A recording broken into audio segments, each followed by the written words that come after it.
আবারও বন্ধুরা আমি এক মুড়ি আর ডিম দিয়ে একটি চাইনিজ রেসিপি নিয়ে হাজির হয়েছি, আর যেটা বানানো খুব সহজ কিন্তু খেতে অসম্ভব।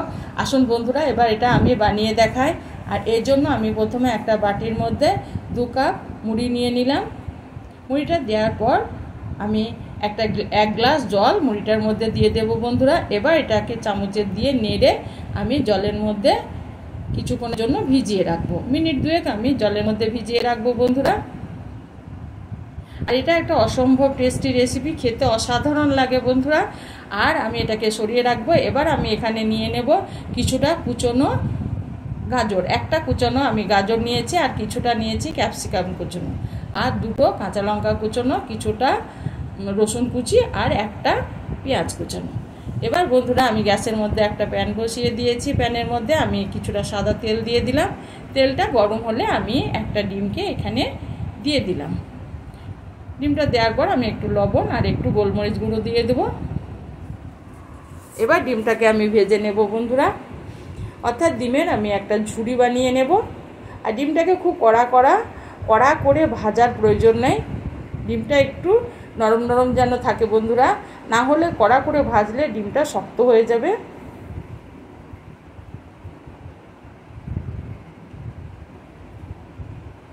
এইভাবে নেড়ে চেড়ে এই অবস্থাতে আমি ডিমটাকে কড়াই থেকে উঠিয়ে নেব।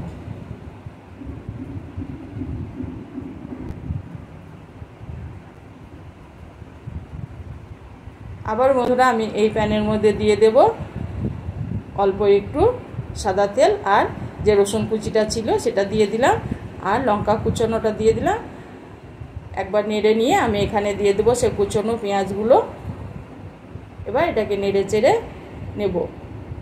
পেঁয়াজটাকে আমি ভাজতে থাকবো, এদিকে আমি জল থেকে মুড়িগুলোকে উঠিয়ে নেব।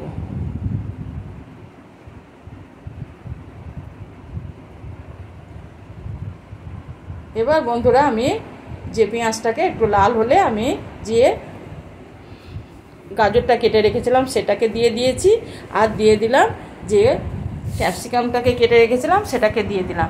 এবার এটাকে আমি বেশ কিছুক্ষণ এইভাবে নেড়ে চেড়ে নেব। আর এইভাবে নাড়তে নাড়তে গাজর আর ক্যাপসিকাম বন্ধুরা একবারেই নরম হয়ে যাবে।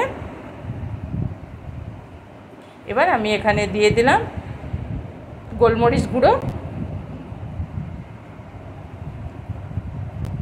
আবারও আমি কিছুক্ষণ এইভাবে নেড়ে চেড়ে নেব। গোলমরিচ দেওয়ার পর আমি এখানে বন্ধুরা দেব সস, কিছুটা সস। যেহেতু এটা চাইনিজ সেহেতু এখানে সস দিতেই হবে বন্ধুরা। এখানে আমি দিয়ে দিলাম ডার্ক সয়া সস, আর দিয়ে দেব 2 চামচ টমেটো কেচাপ, অর্থাৎ 2 চামচ আমি এখানে টমেটো সস দিয়ে দিয়েছি বন্ধুরা, ওটা স্কিপ হয়ে গেছে।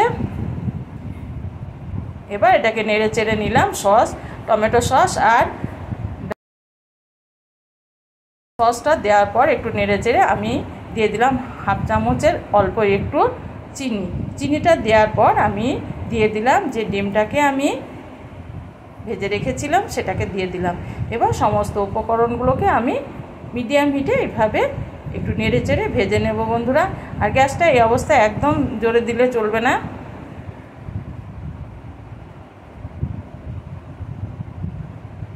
এভাবে নেড়ে চেড়ে আমি এটাকে একটু ভেজে নিলাম। এবার দেখুন বন্ধুরা মুড়িগুলো ঝরঝরে হয়ে গেছে, জলটা টেনে নিয়েছে। এবার আমি এই মুড়িগুলোকে দিয়ে দেব কড়াইয়ের মধ্যে। মুড়িগুলোকে দেওয়ার পর এবার আমি এটাকে ভালো করে মিশিয়ে নেব মশলার সঙ্গে, ডিমের সঙ্গে।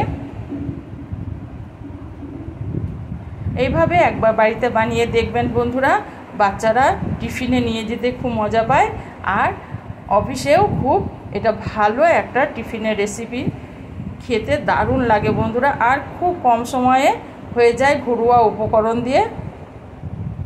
এইভাবে নেড়ে চেড়ে আমি এটাকে ভালো করে ভেজে নেব যেন একটুও জল না থাকে। এবার দেখুন বন্ধুরা একদম ঝাড়া ঝাড়া হয়ে গেছে। আর যদি আমার ভিডিওটা ভালো লাগে তবে একটা লাইক করবেন আর সাবস্ক্রাইব করে চ্যানেলটির পাশে থাকবেন বন্ধুরা। দেখুন বন্ধুরা কি সুন্দর ঝুরঝুরা হয়ে গেছে।